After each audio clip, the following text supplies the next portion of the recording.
Eh bien, le bonjour à tous, j'espère que vous allez bien. Nous nous retrouvons pour une énième saison sur MPG. Tout le monde vient de boucler son mercato. Ce soir, c'est la première journée de notre ligue, la Kinders League. Et je crois qu'on peut enfin se réjouir et on est tous prêts à aborder cette nouvelle saison avec beaucoup d'impatience. Vous l'attendiez, du coup, il y a également ma petite vidéo sur la revue des mercatos et comment je classe chaque effectif.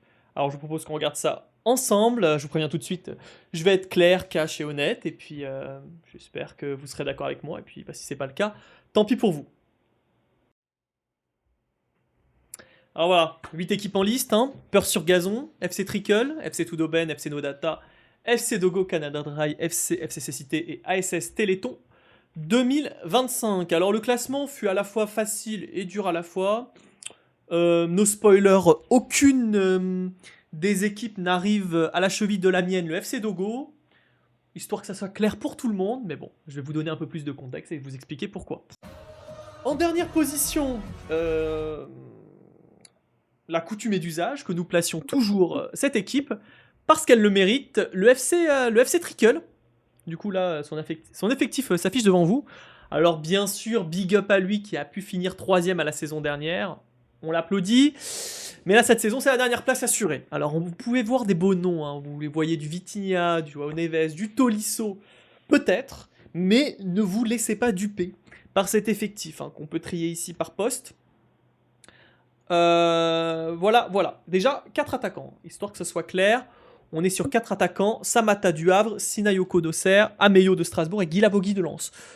Je n'ai pas besoin d'en dire plus. Il y a eu des trous dans le mercato, des loupés.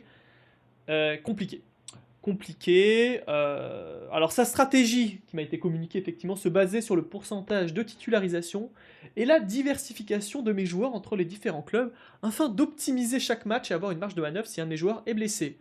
Alors bon, la diversité, on est sur 10 joueurs sur 18 clubs possibles. On peut mieux faire. Et voilà, du coup, pas vraiment de diversité en attaque. Enfin si, il y a quand même une diversité en attaque, mais de petits clubs. Bien sûr, alors on a quand même des milieux intéressants, effectivement, Tolisso, Vitinha, effectivement, et Neves, mais bon, ça va être juste. Ça va être juste, parce qu'on rappelle, Vitinha va pas marquer tant que ça. Neves fait un bon début de saison, mais calmons-nous, il va pas tourner à un but à chaque match. Et puis Tolisso, bon, il se fait vieux le pépère, hein. Une petite blessure est si vite arrivée. Calmons-nous. On descend en défense et dans les gardiens, bon c'est là que ça devient un petit sketch, hein. On est sur une défense milançoise, mi-angevine, avec effectivement Aguilar, Machado, Udol, Camara. Ici, évidemment, un gardien, on a choisi Kofi d'Angers et Lopez de Nantes. Bon. Autant vous dire que la saison va être compliquée. Hein. Ça va pas marquer beaucoup de buts et ça va s'en prendre pas mal. Du coup, voilà. Force à toi, le FC Trickle.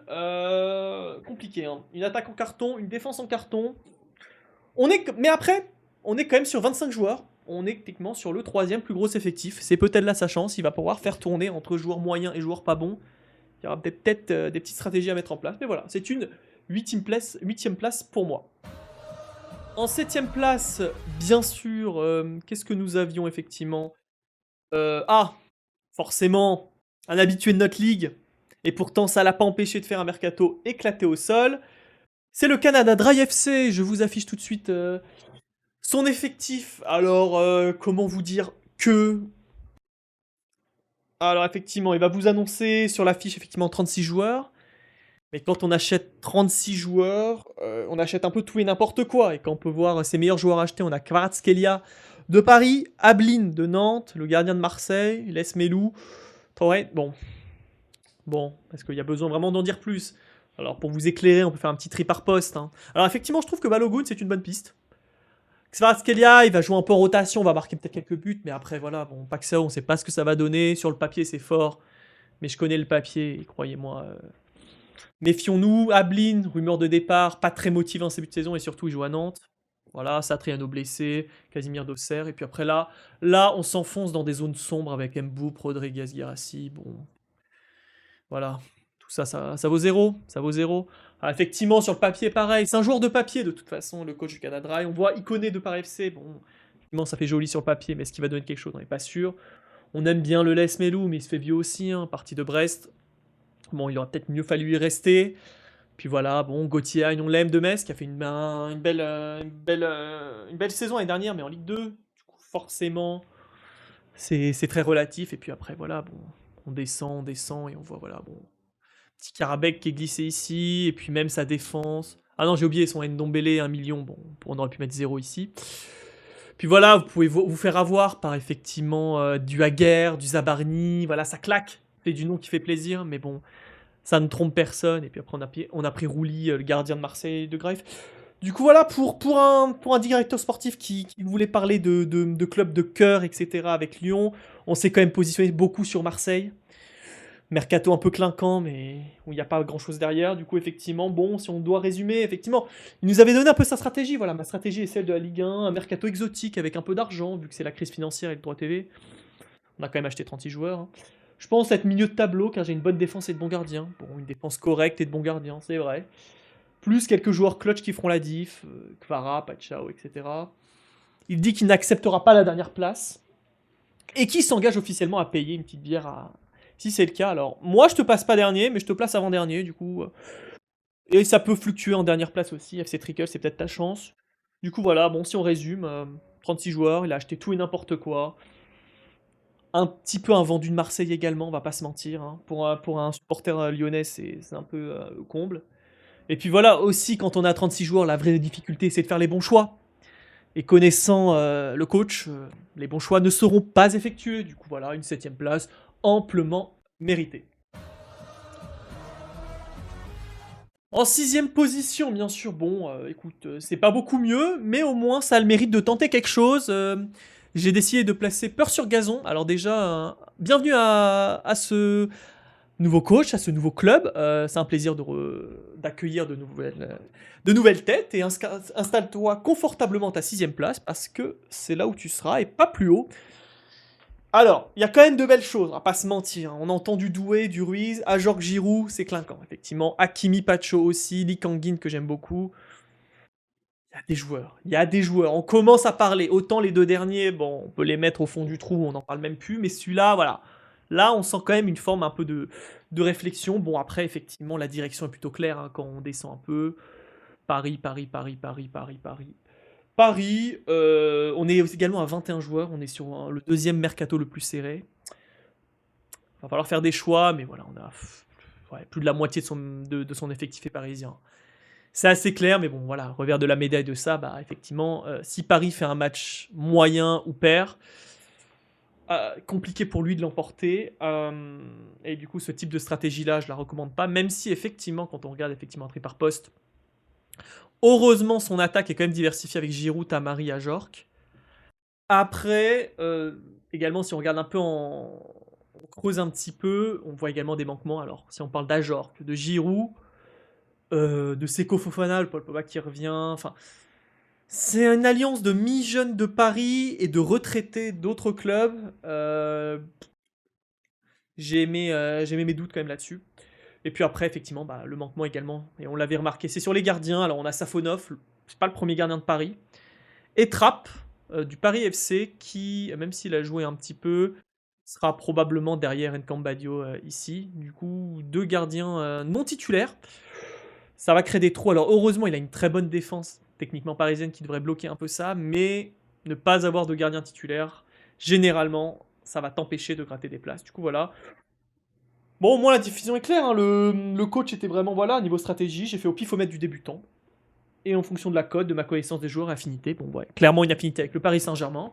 Et pour un débutant, bah, tu bats quand même, à mon sens, deux mercato de joueurs expérimentés. C'est tout à ton honneur. Belle sixième place à toi. En cinquième place maintenant, tout proche du haut du milieu de tableau, mais quand même en dessous, le FC Toudauben, qui avait fait une bonne rentrée, vu que je crois que c'est effectivement sa deuxième saison parmi nous. Avec un effectif aussi intéressant. On est sur 23 joueurs, voilà. Et c'est le FC Dembouz, bien sûr. C'est ce club-là qui l'a chopé. Alors voilà, de très beaux noms, hein. Dembélé, Biarritz qui avait fait une excellente seconde partie de saison avec Monaco, on s'en souvient. De beaux noms comme Hochberg ici, Ribeiro André de Lille. On aime bien, mais globalement, ce qu'il faut comprendre, c'est que c'est C'est le FC Dembooz, hein, effectivement, qui m'a clairement annoncé puis sa stratégie. Voilà, mercato basé sur le futur Ballon d'Or. Le reste n'est que second plan. Bon, bah au moins c'est clair. Si on fait un tri par poste, c'est assez criant. Alors on a quand même des belles choses quand même en attaque. Moi j'aime bien le pari Mofi Boga, même si Nice c'est pas l'équipe réputée pour avoir l'attaque la plus prolifique. Mais au moins il les a. Mais après bon, Sidiki Chérif on peut le mettre out. Le truc c'est que je pense pas que Biarrette fasse une saison aussi parfaite que la fin de sa seconde. Et Dembélé, bah, vous êtes au courant bien sûr. Dembélé out 4 à 8 semaines. Bon, bah avec un Dembélé out pour quand même une bonne partie du début de saison, ça va être très compliqué. Après, on descend vers son milieu, alors de belles pistes comme Boudaoui et Gomez, mais bon, il n'y a pas.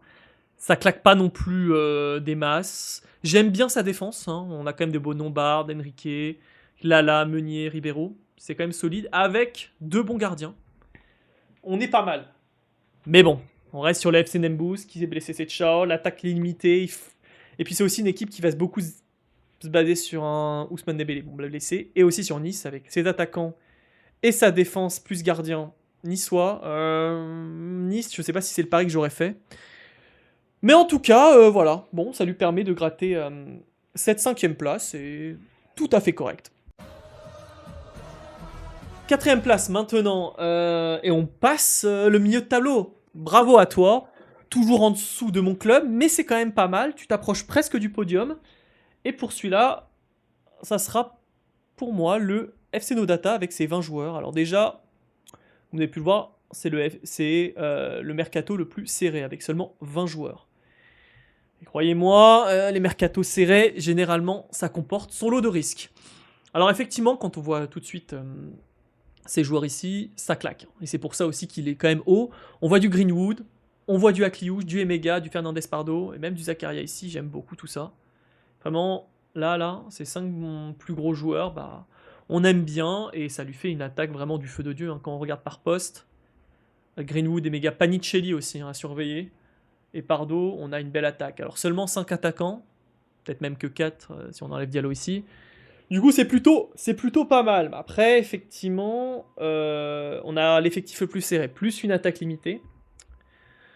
On a quand même un milieu, hein, quand même. On a Sarawi, Akliouche, Abdelli qui revient de blessure, et Zakaria. On a quand même un milieu quand même plutôt solide, ce qui est plutôt correct. Après, une défense, bon, c'est pas la plus clinquante, on va pas se mentir, hein. Bon, on a Niakate ici, Riley, je pense qu'il va faire des choses à Marseille, et Mawissa, mais bon, globalement, c'est une défense qui va tenir la baraque. Mais voilà, là aussi où ça pêche, c'est effectivement sur les défenseurs, hein, enfin sur les gardiens plutôt. Descamps de Lyon, qui n'est pas annoncé quand même être le gardien titulaire, avec Greif. Et bien sûr, bah, il ne reste que Risser de Lens.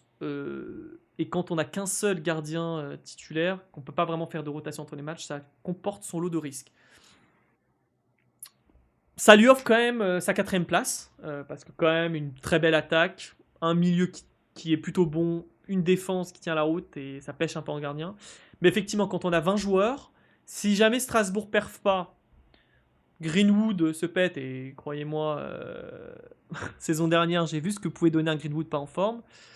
C'est compliqué, du coup, c'est quand même des points d'interrogation. Bon, il n'est pas énorme ce pari, mais bon. Généralement, avoir un effectif trop serré peut porter préjudice. Mais on verra, globalement, il y a quand même de bons joueurs dans cet effectif. Ça t'approche du podium et c'est plutôt pas mal. Ah, effectivement, si on se devait se fier à la stratégie, alors sa stratégie était justement de recruter de jeunes joueurs et ou des joueurs peu connus qui auraient du potentiel pour marquer des buts. On cherche pas forcément la première place, mais au moins le top 3. Mon équipe dépend énormément de Monaco et Lille. Globalement, j'ai eu ce que je voulais avec un Aclé au champagne forme, un Greenwood qui peut lâcher un but, et je pourrais gratter des buts de gag avec le reste. Bon, effectivement, alors jeunes joueurs et joueurs peu connus, maintenant plus trop le cas, hein. Je trouve que maintenant on les connaît, Greenwood et Mega, c'est plutôt connu, Akliouche maintenant est aussi connu, Sarawi commence à l'être. Bon, on reste quand même sur un mercato quand même à l'antipode de ce que nous faisait le FC Nodata à une époque avec des joueurs ou des transferts d'équipes plus faibles. Maintenant, on est sur des grosses équipes, hein. On est sur Marseille, Strasbourg, Lille, Monaco. Bon. On rentre maintenant sur la 3ème... On rentre maintenant du coup sur la 3ème position et sur le podium. Mes félicitations à l'ASS Téléthon 2025 qui a fait un mercato intéressant. On est sur 24 joueurs, ce qui est au-dessus de la moyenne. Et oui, les belles prises qui ont été Barcola, Fofana, Le Paul, Chevalier notamment, sont super intéressantes. Je pense qu'on a une attaque ouais, diversifiée et composée de jeunes et super intéressante. On a Ramos, le Paris Fati bien sûr, Le Paul, Barcola et Gaman Fofana. Du coup, voilà, un Assess Téléthon 2025 avec une stratégie plutôt claire, voilà, de miser sur des attaquants titulaires de gros clubs, et ensuite de prendre de jeunes joueurs fiables, titulaires de principaux clubs, sans trop surenchérir. Il mise beaucoup sur son Fati, et effectivement, avec Dembélé et Doué blessés, Barcola et Ramos vont être effectivement compétitifs. Du coup, si on fait effectivement un tri par poste, on voit effectivement l'intérêt. Le Hamza Gaman, le R9 apparemment marocain que tout le monde s'est disputé, la SST Letton l'a eu. Lui, du coup, effectivement, son attaque très intéressante avec les blessures de Doué et de Dembélé. Ces deux-là vont vraiment avoir du temps de jeu. Bon, un milieu, bon, un peu peut-être un peu tristoun, hein. Un milieu un peu tristoun, une défense aussi. Ouais, au milieu avec Sulk, Mayoulou ici. Bon, heureusement, il y a Boadi, qui peut peut-être faire des trucs. Une défense, bon, il y a quand même du monde en défense. Medina, Assar, Mbemba, Frankowski, ça va tenir la baraque. Après, heureusement que son attaque est là en vrai, parce que on a également un nouveau problème dans les gardiens. Un seul gardien titulaire, et ça avait été également noté de la part du directeur sportif, un seul gardien titulaire, et Karl Gren, bon, bah, qui est pas celui qui est titulaire à Nantes derrière, sûrement Lopez. Du coup, si Chevalier, ça va probablement être le cas, ne va pas jouer un match de Ligue 1, bah, il n'aura pas de gardien dans les cages et ça risque de lui coûter cher. Et c'est ça qui l'empêche vraiment de gratter plus de place. J'aurais aimé effectivement peut-être un nom un peu plus claquant au milieu. Je pense qu'il manque un ou deux noms au milieu pour rendre le mercato solide. Mais bon, je t'accorde quand même la troisième place. J'aime beaucoup ton attaque. Il y a vraiment des choses à faire. Seconde place, bien sûr. Bon, vous l'avez compris, hein. On s'y approche, mais on n'est pas encore face au GOAT qui est le FC Dogo. Mais en seconde place, effectivement, obligé de mettre le FCC Cité, qui, je l'accorde, a fait plutôt un bon mercato en mon sens. On est sur 21 joueurs, quand même, un mercato assez serré, mais quand même cohérent. Alors, quand on regarde ses plus belles prises, bon, on n'est pas forcément subjugué avec Simon Kebal, que quand même des gens se disputaient. On a quand même Aubameyang, Doumbia, Samba, mais c'est surtout quand on trie par poste qu'on voit un peu l'intérêt de ce mercato, qui était sous une forme de stratégie, effectivement. Voilà, globalement, prendre des équipes qui ne jouent pas la Ligue des Champions, des titulaires avec des bonnes notes qui peuvent marquer des buts. Il a fini son mercato en 2 tours, ce qu'il a trouvé étrange, effectivement. Plein de gens ne sont pas allés sur ses joueurs, du coup, il a surenchéri sur certains. Du coup, qu'il aurait pu encore bonifier son mercato, mais je trouve que son mercato est très intéressant quand on regarde tous ses attaquants. Il en a 7, c'est diversifié, c'est du Titu, Del Castillo, Baldé, Mbolo, Saïd. Ça on aime. Au milieu, quand même de beaux noms, Thomasson, Simon, Keba, on a Rongier, Doumbia. Du coup voilà, on n'a pas le milieu le plus prolifique, mais tout de même avec de très beaux noms, de très beaux clubs. Moi j'aime bien, et même derrière en défense, hein, ça fait vraiment le taf. Hein. Merlin, Grady, Pavard, Cresswell. Et 2 gardiens titulaires de clubs tout à fait corrects. Non, en réalité, mercato cohérent, plutôt complet, solide. On aurait pu aimer glisser justement peut-être 2-3 joueurs en plus en rotation ou des paris, parce que là on reste quand même sur des valeurs plutôt sûres, mais après il est solide. Voilà, alors ça va quand même dépendre du Paris FC. Si le Paris FC flop, je pense que ça va pas faire la deuxième place, mais vu comment c'est parti, il y a moyen que ça se passe très bien ici au milieu. Du coup voilà. Après, effectivement, l'attaque, elle est diversifiée, mais bon, Mohamed de Nantes, bon, est pas toujours régulier. Del Castillo peut se blesser. Baldé, bon, marquera un petit peu, mais pas tant que ça. Mbolo, c'est toujours. Et Mbolo Saïd, toujours des points d'interrogation. On va voir ce que ça va donner, mais globalement, c'est pas mal. Ça met quand même ce mercato au-dessus du lot. Et c'est une deuxième place qui est accrochée plutôt facilement. Et enfin, bien sûr, en première place, bah oui, forcément, les amis, vous pouviez pas matcher le GOAT, le FC Dogo. Bon, je dois quand même bien sûr vous avouer que je ne suis pas totalement objectif là-dedans. Alors, il y a eu la faillite du FC Choucroute suite à la dernière compétition, voilà, ça ne s'est pas passé comme il voulait. Du coup, on a tout changé, coach, directeur sportif, club.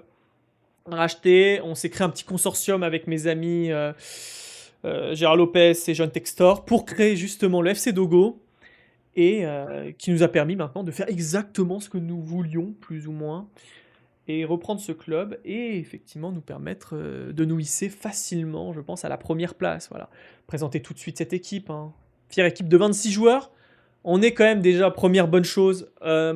Sur le deuxième plus gros effectif, on va pouvoir faire tourner, et là, la différence du Canada Dry, on est sur un coach avec une mentalité, un style de jeu et la capacité de faire de bons choix. Du coup, voilà, on a des bons noms, on a du Haraldsson, on a du Blas, on a Gouiri qu'on a chopé dernière journée tout seul, on ne sait pas pourquoi tout le monde l'a boudé. Gbo qui fait un super début de saison.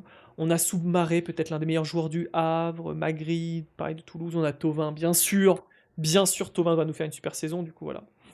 Si on trie par poste également, que dire de plus? Enfin, on a de très bons joueurs en attaque. Alors, on a quand même Osman d'Auxerre, Soumaré du Havre, leurs meilleurs joueurs, les meilleurs joueurs de ces équipes respectives. On a les paris, effectivement, que sont Sima et Hudson Edouard. Souvenez-vous de ces noms. Goebbels, bien sûr, personne n'est allé sur Goebbels ou Goebbels. Mais en tout cas, voilà, il a été transféré pour 10 millions. Il a fait une saison magnifique en 2024-2025 avec 17 buts, les amis. Retenez bien ce nom, et bien sûr, après le Paris Johnson. Voilà, du coup, une attaque quand même diversifiée, même si des paris passent pas, on est quand même à environ 9 attaquants, ce qui est énorme.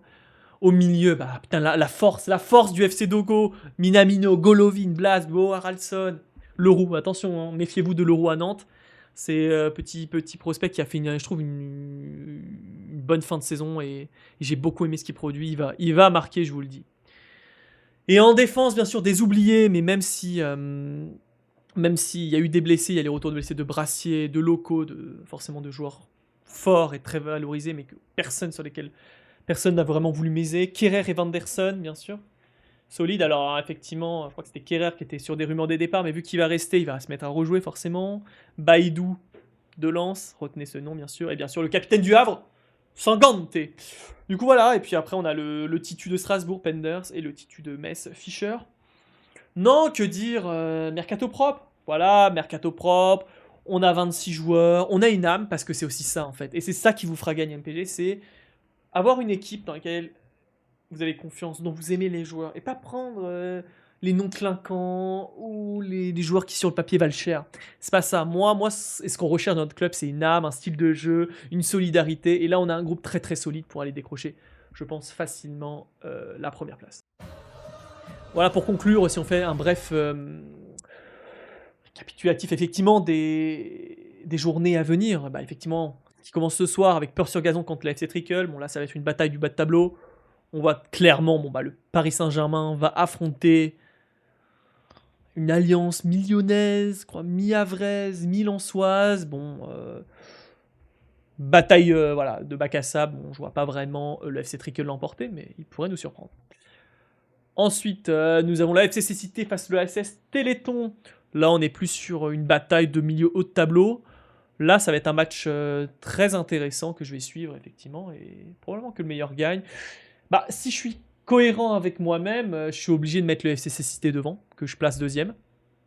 Du coup, bonne chance à lui, et je pense que tu devrais pouvoir le faire contre le FC Téléthon, mais qui est quand même classé troisième, du coup, à mon sens, c'est le deuxième contre le troisième. Ça va être un match super serré. Le FC Toudoben, bien sûr, face au FC Nodata. Bon, là, c'est plutôt milieu, fin de tableau. Pareil, si on est cohérent, on mise sur la victoire des visiteurs, le Nodata, mais surtout avec la blessure de Dembélé qui manque ici. Mais tout est possible dans ce match, ça reste assez ouvert. Mais bon, avec ce type de milieu et d'attaque, je pense que le FC de Nodata devrait s'en sortir. Et puis bon, là, c'est un peu le match caviar pour le Dogo, le premier qui affronte le 7ème. Est-ce que je devrais vraiment avoir peur de ce que je vois là? Je ne pense pas, mais écoute, peut-être que tu arriveras peut-être à en marquer un. J'espère pour toi, pour qu'il y ait un peu de spectacle, quand même. Mais bon, ça devrait être qu'une formalité pour le FC Dogo. Bon voilà, je sais pas si vous êtes totalement d'accord avec mon classement. Probablement pas, et pourtant, ça sera le classement final, je vous l'annonce. Si jamais vous n'êtes pas d'accord, vous avez d'autres supputations, n'hésitez pas à l'inscrire en commentaire. Et puis bah, sur ce, voilà, je vous souhaite de passer de bonnes saisons, bon match de foot, que le meilleur gagne et une très bonne soirée à vous tous. Ciao, ciao.